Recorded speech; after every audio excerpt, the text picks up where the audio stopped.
Good morning. I'm Eric Blank, and this is the Commissioners' Weekly Meeting for May 28th, 2025. Commissioner Goman, preliminary remarks. Are you ready to approve the consent agenda? Good morning. Nothing additional. I'd vote to approve the consent agenda. Commissioner Plant? Morning, I'd approve the consent agenda as well. As would I. Mr. Gramlich, 25 AL-0179 TR, Prime Care, Colorado. Yes, good morning. Glad to see you. I'm Gary Graham with the transportation staff. This item is an advice letter and tariff is filed by the Orior Corporation, DBA Prime Care Transport. It was filed on April 29th. The effective date is May 30th. Prime Care initially filed an application in August of 2015 to provide shuttle service. It was amended, but was granted in November and was issued in January of 2016. It is shuttle service for basically 9 Front Range counties. Does have, at that time, there were many interventions to applications to make sure it was granted. There were 4 restrictions added. One is to the transportation of passengers for the purpose of non-emergency medical care or treatment, and to providing door-to-door service where the driver has to escort and take responsibility for the passenger either at the door or inside the structure. As stated, it was granted. Another application was filed in 2017 to extend the certificate by adding 4 additional counties, and those were Larimer, Weld, El Paso, Pueblo, and that was granted. And with each of these, they have to file, to complete the extension, they have to file a tariff, and that was filed at that time and became effective in December of 2017. The existing rates were $55 per trip and $2.50 per loaded mile. This is the first tariff that's been filed since 2017. The proposed fare is $72 per passenger per trip, and both an unloaded mileage charge and a loaded mile charge. I did check the revenues. Prime Care averages, well, for 2024 was 1.3 million, but it's been similar to that most years. Expenses normally exceed revenues and have for the last 3 years. The number of passengers transported in 2024 was 16,000. The owner provided some statements in support of the application. He states our services are focused on wheelchair, Broda, which is a different type of wheelchair, and stretcher transportation. We do provide occasional ambulatory transport. Prime Care operates 15 vehicles, all of which are wheelchair accessible minivans, but sort of relative to the service it provides, 88% of its revenues are generated from wheelchair transports, another 6% from stretcher trips, and 6% from ambulatory passengers who can enter and exit the vehicle. The expenses increases are the usual costs of wages, fuel, insurance, repairs, all which have increased significantly. I did include 2 statutory references that indicate what transportation services are regulated by the PUC. And in 40-10.1-105, it specifically states that transportation by motor vehicles designed and used for the non-emergency transportation of individuals with disability, as defined in section 42-7-510, is not regulated. And then 42-7-510, which is in the revenue, Department of Revenue section, defines a motor vehicle designed and used for the non-emergency transportation of individuals with disabilities, means any motor vehicle designed to facilitate the loading of individuals with physical disabilities confined to a wheelchair. And that has the wording of that statute hasn't been changed for many years. So Prime Care is a regulated carrier, even though only 6% of its total revenue and services may be regulated by the commission. So the rates for all the other services are not regulated. The company doesn't do any Medicaid transportation, but does many specialized services of individuals that require the use of these vehicles. So it's somewhat unusual just because they're a regulated carrier, but a very limited portion of their business is even regulated by the PUC, but they're still required to file the tariffs and file other reports with the PUC. And I have a recommendation, unless anyone has any. Yeah, the recommendation would be to allow the proposed tariff changes to become effective on its proposed date, which is May 30th of 2025, by operation of law.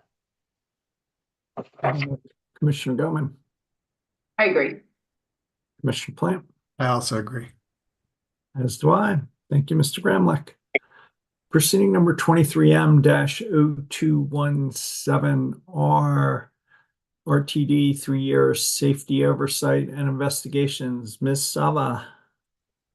Good morning, commissioners. I will start with the CAP readout and then we'll go from there. This is Jessica Saba with the Rail Transit Safety Section. On May 21st, 2025, staff submitted the quarterly summary report for the corrective actions, CAPS, that resulted from accident investigations, audits, or hazard analysis on the RTD light rail and transit controlled property that occurred from January 1, 2025 through March 31st, 2025. Staff's report summarizes 8 new CAPS for commission approval for monitor to closure and 5 CAPS that are recommended for closure. The report includes a total of 39 CAPS that are open or are being recommended for closure. By Rule 73-47, RTD is required to develop a CAP that results from any investigations, hazard findings from safety reviews, and any safety conditions reported to the RTD.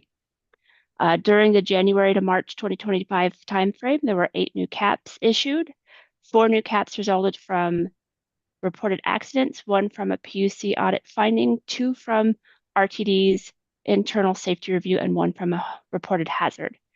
CAP 01-12-29-2024 resulted from a reported accident where a trespasser was hit and injured when the operator was instructed to stop the train. CAP 1-01-09-2025 resulted from a finding of noncompliance found during the fall PUC audit. Checklist 9-SA-28, there was a missing signature on a certifiable items list.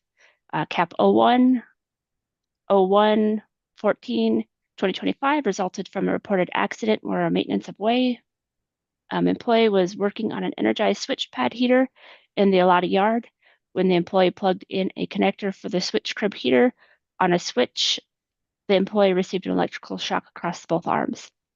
CAP 1-01-25-2025 resulted from a reported hazard where a contractor rail grinding vehicle lost braking control while descending a near miss collision with a RTD high rail vehicle. CAP 01-01-29-2025 resulted from a reported accident where a train sustained significant damage when 3 pantographs were broken when the ball locks that tie the traction power substation feeder cables to the OCS cantilever arm failed, allowing the feeder cables to droop into the LRV's envelope. CAP 01-02-24-2025 resulted from a train-on-train collision caused by a dead toe. CAP 01-03-31-2025 resulted from a finding of inconsistency of performance targets during an ISR. CAP 02-03-30-31-2025 resulted from a finding of formal process to document leadership safety committee decisions relative to acceptability and risk levels as defined in the operational risk management. CAPS reviewed for closure. Staff has been working with RTD to review documentation and verify the implementation of the existing CAP.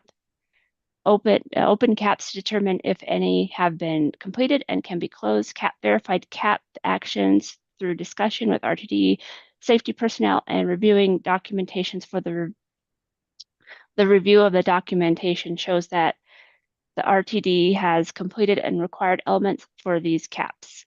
CAP 09-11-13-2022, CAP 01-01-23-2024, CAP 01-02-29-2024, CAP 01-09-11-2024, and CAP 01-10-03-2024. Based on this review, staff recommends closure of these CAPs. Unless Commission has any questions, I will move to the recommendations. Go ahead. Staff recommends that the CAP approved for closure CAP 09-11-13-2020, CAP 23-2024, CAP 01-29-029-2024, CAP 01-09-11-2024, and CAP 01-10-03-2024. Commissioner Goman. Thanks, Ms. Sava. I agree with your recommendation. Commissioner Plant. Thanks, I agree as well. As do I. Thank you. Would you like this to be TBA'd or ABC? You can do this one, ABC. Okay. I will go into the next item, which is accidents. On May 21st, 2025, staff submitted a summary report on the investigation of 9 accidents involving RTD light rail and transit control property that occurred from January 1, 2025 to March 31st, 2025. Staff's report summarizes the investigations and provides an analysis of the RTD accidents. There was one fatality that occurred during this quarter. The fatality occurred when a pedestrian attempted to board through a door on the train as the train was leaving the station. The individual was dragged into the gap between the train and the high block. There were 3 accidents that involved vehicles that left the scene of the accident during this quarter. These accidents all involved vehicles that did not yield the right-of-way of the train. There was one accident involved a vehicle exiting the wrong way of a one-way alley onto the right-of-way of the train, into the right-of-way of the train. There were 2 accidents that occurred at the Eladi Light Rail Maintenance Facility during this quarter, one involving a maintenance way signal traction power employee that received an electrical shock across both arms and was transported for evaluation. The other accident at Eladi involved an operator failure to conduct a ground inspection prior to moving an LRV, which resulted in the LRV striking a second LRV. Staff has reviewed the accident reports for the first quarter of 2025 and finds that they have been completed in accordance with Rule 7349. Unless Commission has questions, I will move to the recommendations. Let's go to the recommendations. Staff recommends that the Commission formally adopt the investigation report submitted by the Regional Transportation District Light Rail. Commissioner Goman. I agree. Commissioner Plant. I also agree. As do I. Thank you, And that can Commissioners. also be ABC. Thank you. Is there one more section to this, Ms. Terry?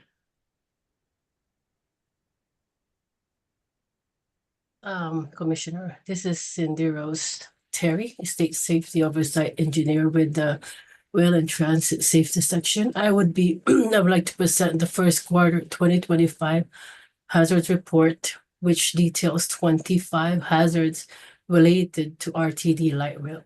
These hazards include 12 grade crossing warning system malfunctions, 5 near-miss incidents, and 8 red signal violations, referred to as the RSVs.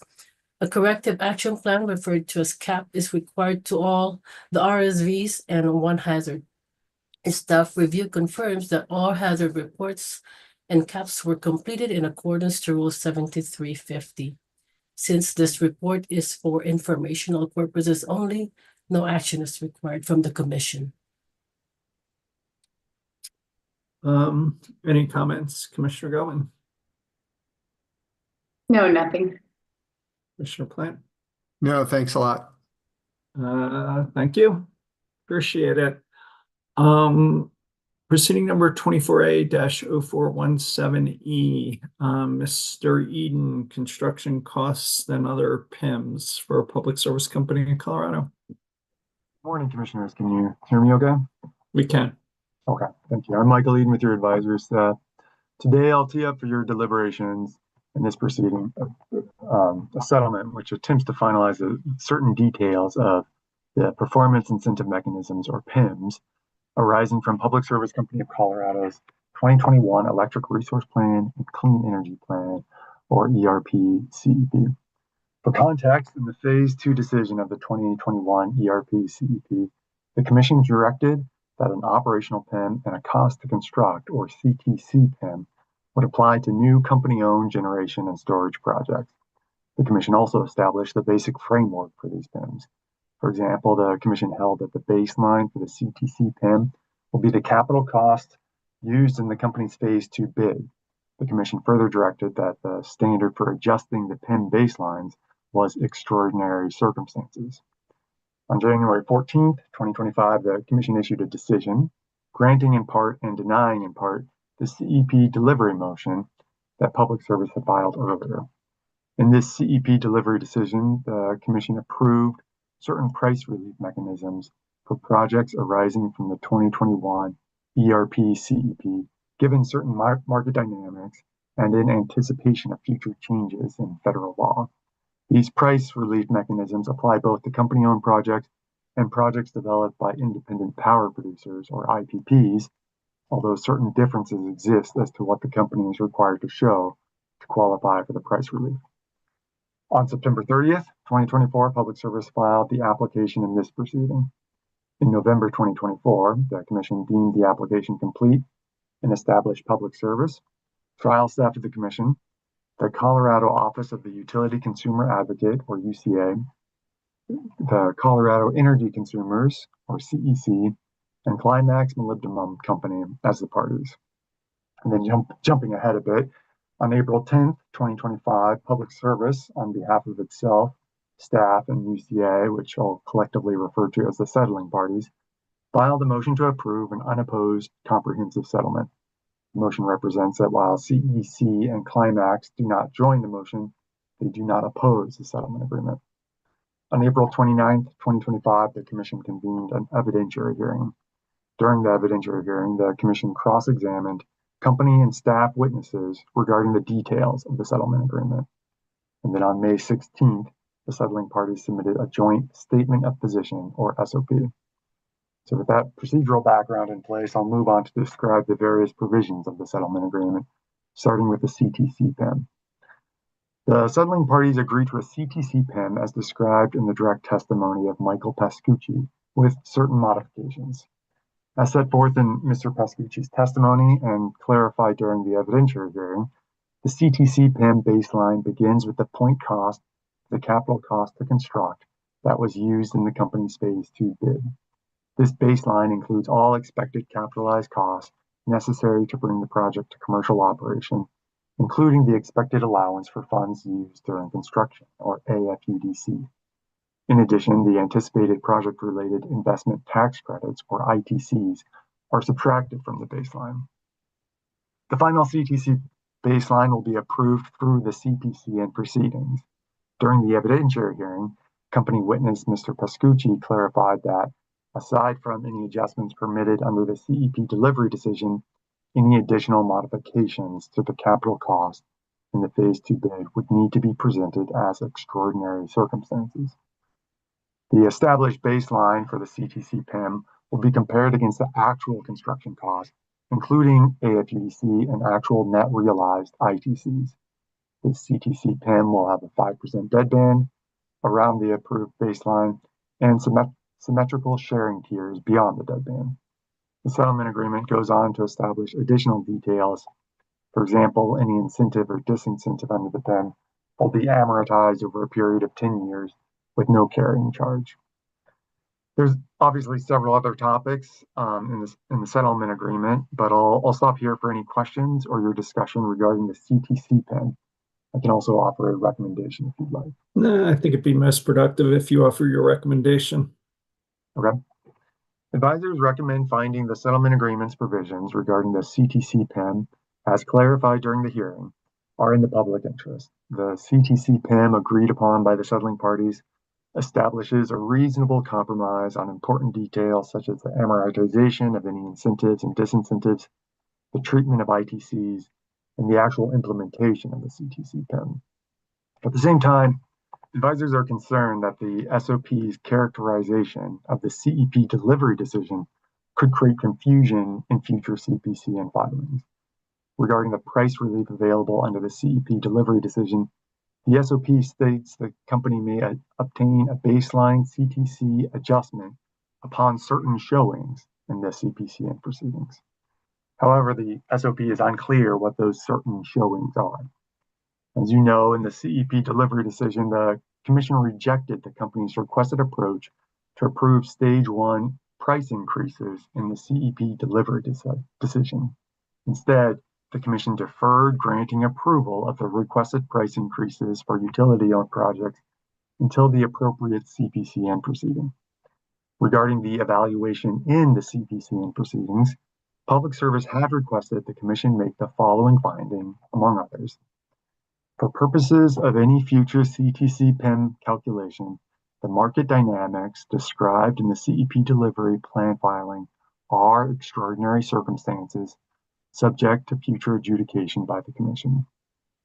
The Commission modified this requested finding, however, and held that market dynamics may potentially constitute extraordinary circumstances. An advisor's view, this change, along with several other provisions, shows that under the CEP delivery decision, market dynamics do not necessarily constitute extraordinary circumstances that would adjust the CTC PIM baseline. Rather, in the respective CPCN proceedings, the Commission may or may not determine that costs in excess of the Phase 2 bids, including costs relating to market dynamics, constitute extraordinary circumstances and thus warrant adjustments to the PIM baselines. So in sum, advisors recommend adopting the settlement agreement provisions as clarified during hearing regarding the CTC PIM. The Commission should also clarify, however, how the CEP delivery decision will be applied in the CPCN proceedings. Specifically, to adjust the CTC PIM baseline in the relevant CPCN proceedings, the company must demonstrate extraordinary circumstances. So for me, I'd vote to approve the settlement agreement consistent with Mr. Eden's suggested clarification that the relevant standard for modifying construction cost PIM baselines should require an extraordinary circumstance finding. For me, the goal of the construction PIM is to create a financial incentives that gets utility-owned projects somewhat closer to the risk allocation structure that applies to IPPs. I believe the extraordinary circumstance standard is critical for doing that. I also think Mr. Pascucci testified that this standard was consistent with his understanding of the settlement agreement, even though the statement of position appears to draw a distinction between a showing of market dynamics and extraordinary circumstances. I think, as Mr. Eden said, we've been clear in both the Phase 2 and CEP delivery decision that the standard for modifying the construction PIM baseline is extraordinary circumstance. I see this as tied to the fundamental purpose of the PIMs, the construction PIMs. More generally, I see the extraordinary circumstance standard as necessary for these PIMs precisely because it is different than our typical after-the-fact prudency review. The PIMs are intended to incentivize the company to build the projects generally consistent with the pricing the company provided when we were evaluating competing Phase 2 bids. This incentive structure is thus fundamentally different than looking at how much it costs to build a project after the fact and determining whether these costs were incurred imprudently. This prudency determination is a significantly different standard, and we've recently seen that a public service company is unwilling to accept the Commission's application of prudency. So I strongly support Mr. Eden's recommended language, clarifying the applicable post-phase 2 standard. Commissioner Gilman, thoughts anywhere you'd like to go? No, I generally agree with each of Mr. Eden and your comments and additions. So I too would approve the settlement agreement with the clarifications made by Mr. Eden and the sentiments expressed by you as well, Chair. Thank you, Commissioner Plant. Yeah, I would agree with the clarifications and the settlement agreement. Mr. Eden, you want to keep going? Thank you. So moving to the operational PIM, the settlement agreement adopts a modified version of the capacity factor operational PIM that staff proposed in its answer testimony. In general, the settlement agreement contemplates an operational PIM where the baseline generation, adjusted for weather, is measured against actual generation, including curtailed production. The incentive or disincentive will be calculated by multiplying the deviation between the baseline and the actual generation by the phase 2 levelized energy cost, or LEC, and then applying the applicable sharing band set forth in the settlement agreement. The resulting total incentive or disincentive for the projects will be subject to an annual cap. The settlement agreement specifically provides that in CPCN proceedings, Public Service will provide a comparison of the as-bid and updated generation forecast to the extent that they differ. The generation baseline will be equal to the CPCN generation forecast for each applicable project, but the settling parties reserve their right to challenge any generation baseline to the extent that it deviates from the as-bid generation baseline for a project. As for how the generation baseline will be adjusted for weather, the settling parties commit to develop a weather adjustment mechanism, the objective of which is to avoid outcomes where weather conditions cause an incentive or disincentive. During the evidentiary hearing, staff witness Aaron O'Neill clarified that the weather adjustment approach is not intended to eliminate the impacts of overly optimistic weather assumptions the company might have used in its phase 2 bid. I'll stop here for any questions or can proceed to a recommendation if you'd like. No, if you can go to your recommendation, that'd be great. Advisors recommend the Commission approve the operational PIM set forth in the settlement agreement as clarified during the evidentiary hearing without modification. The adoption of a capacity factor-based operational PIM reflects a compromise approach that addresses many of staff's initial concerns regarding the company's proposed operational PIM. Although the operational PIM set forth in the settlement agreement differs in some ways from what the phase 2 decision contemplates, advisors recommend finding that the overall result is reasonable. The operational PIM should generate reasonable and meaningful incentives and disincentives and is supported by the settling parties. Commissioner Goman, Thanks, Mr. Eden. I agree. Commissioner Plant, I also agree. as do I. Thanks. The next topic I'll present is the availability PIM that the settling parties agreed to apply to bid 1000, which is one of the company-owned thermal generation units. This availability PIM focuses on the percentage of unit availability during a given period by using the equivalent unplanned outage factor, or EUOF. The baseline EUOF for bid 1000 is 3% with a 2% deadband. If bid 1000 performs worse than the baseline for any applicable year, the annual disincentive will be $2,500 for every 1 basis point deviation beyond the deadband, up to a maximum annual disincentive amount of $1 million. If bid 1000 performs better than the baseline, the annual incentive will be $10,000 for every 1 basis point, up to a maximum annual incentive amount of $1 million. This maximum $1 million incentive would occur with 100% or perfect availability. In its settlement testimony, the company explains that EUOF formula is focused on unplanned events for which the company did not schedule an outage or other maintenance event. By isolating the unplanned events, the company argues, the availability PIM can better evaluate the company's management of the unit. This also removes the unintended incentive to skip or shorten planned outages to achieve more availability at the risk of long-term reliability. Would you like to hear a recommendation on this one as well? We would. I would. Advisors recommend Commission approve the availability PIM as set forth in the settlement agreement without modification. The availability PIM provides an appropriate and useful incentive for the company to ensure the availability of bid 1000. Commissioner Goman. Yes, Mr. Eden, I agree with your recommendation, and perhaps if we can put in the decision some comments, keeping the hope alive that any future CPCNs for additional gas resources would also consider availability PIMs. I mean, in essence, we're looking at the potential of getting applications for more resources outside of the ERP process, which are almost entirely based upon those resources being available at the system peak without question. You know, that is their main value, I think, that's being portrayed. So I think I'd just like to express our interest that future capacity resources, especially those that may occur outside of the ERP processes, also consider such a mechanism so we can ensure they actually are available to provide the benefit that they're being communicated for. But other than that addition, I agree with your recommendation. Commissioner Plant on the recommendation, and are you okay with Commissioner Goman's addition? Yes, I would support both. As would I. Does that give you what you need, Mr. Eden?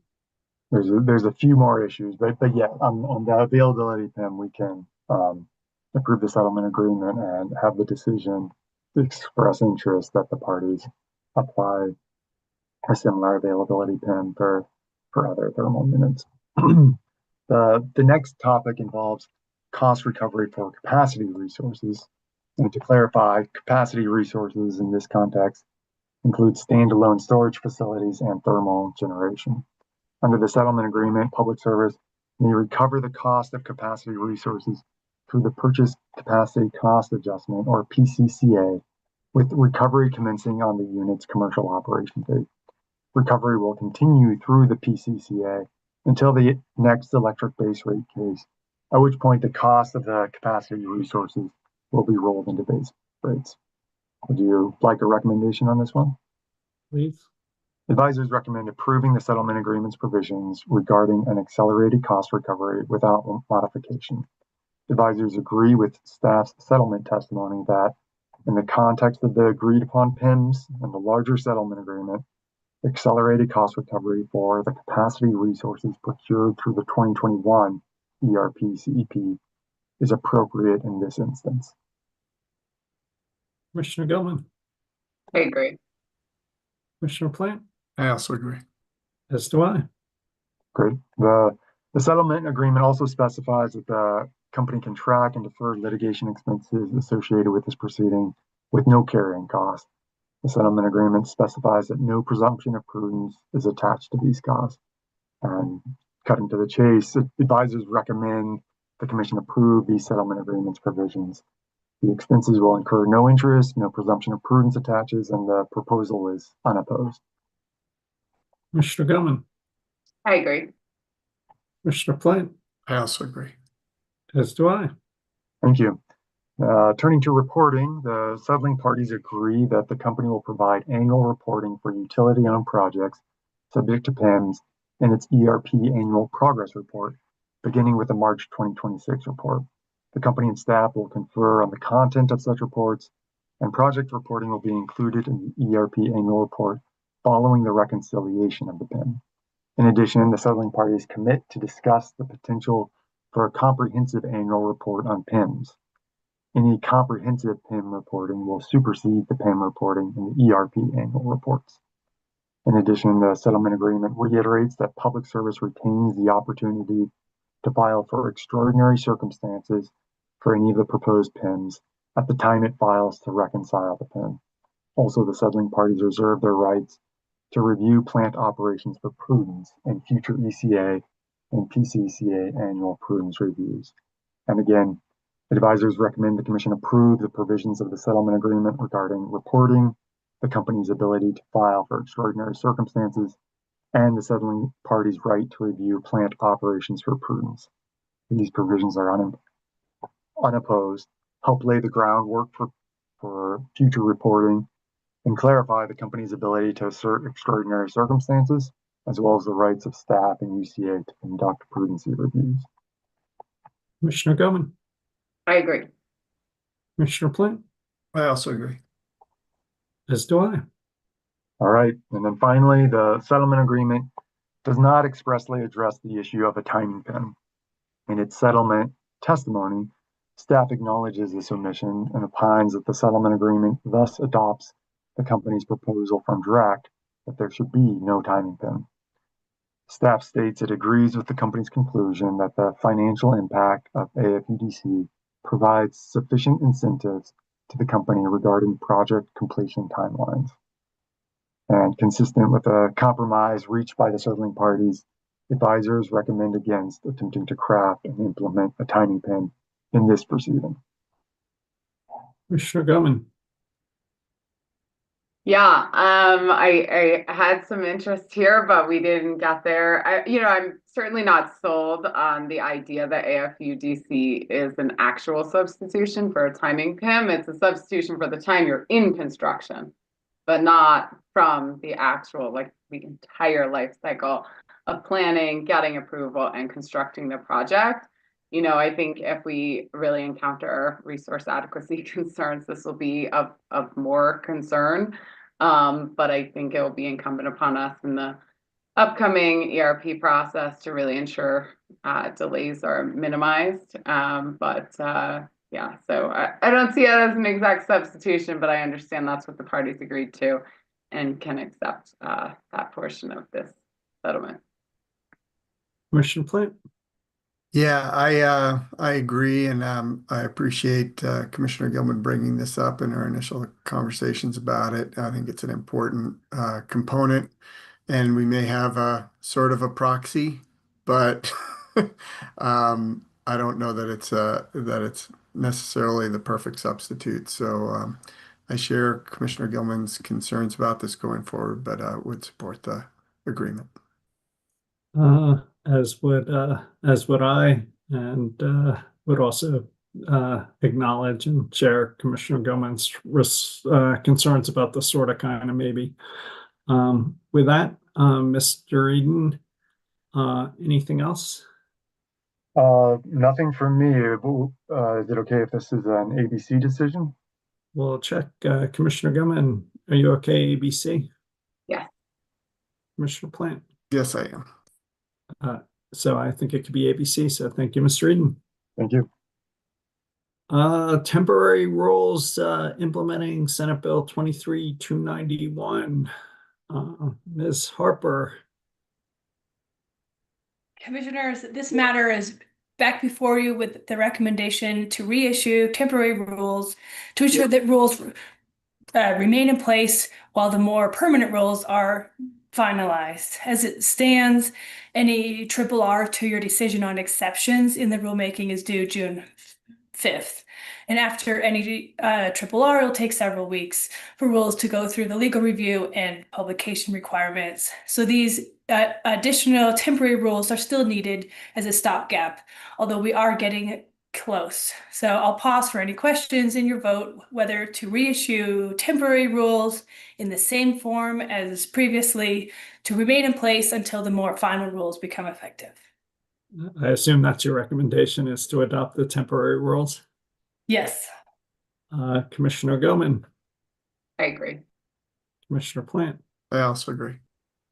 as do I, and that could be an ABC decision, opening a proceeding and issuing temporary rules. So thank you, Ms. Harper. Commissioner Goman, anything else before we break? Nothing additional, thanks. Commissioner Plant? Nothing additional. See you at 1. See you guys at 1. We're adjourned. Thanks.